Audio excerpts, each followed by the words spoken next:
À certaines étapes de la vie, on ne parle plus de dignité, mais on parle de survie. Lorsqu'un problème vous arrive, qu'il vous dépasse et que vous avez un engagement à la banque, ne pouvant plus faire face à la banque, ne pouvant plus faire face à ce problème, vous êtes obligé de vous orienter vers d'autres sources. Monsieur Margouya. 6 milliards par mois, c'est le gain que réalisent les usuriers, communément appelés Margouya, à travers les prêts octroyés à plus de 70% des fonctionnaires en Côte d'Ivoire. Un constat que fait l'ONG Entraide des fonctionnaires agents de l'État et assimilés en difficulté de Côte d'Ivoire et FATSI. L'usure est le fait de prêter de l'argent à un taux exorbitant.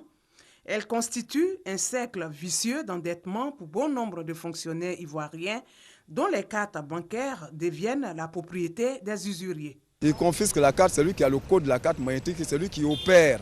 Lorsque le mois finit, quand il n'est même pas encore l'heure du virement, lui il passe et il est servi avant vous. Vous êtes obligé d'avoir recours à lui encore. La pratique de l'usure en Côte d'Ivoire est interdite.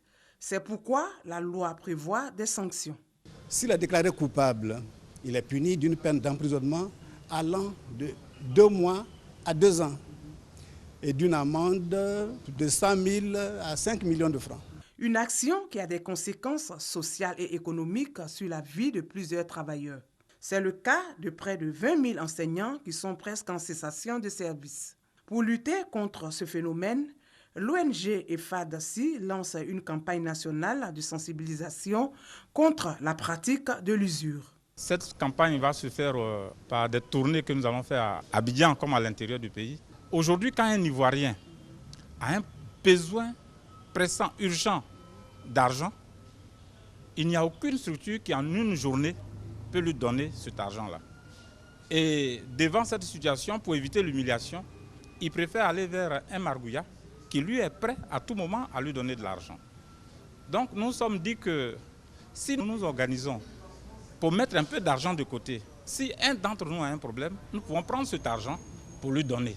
Depuis sa création en 2004, l'ONG EFAT à Côte d'Ivoire a libéré plus de 300 personnes victimes des pratiques des Margouya.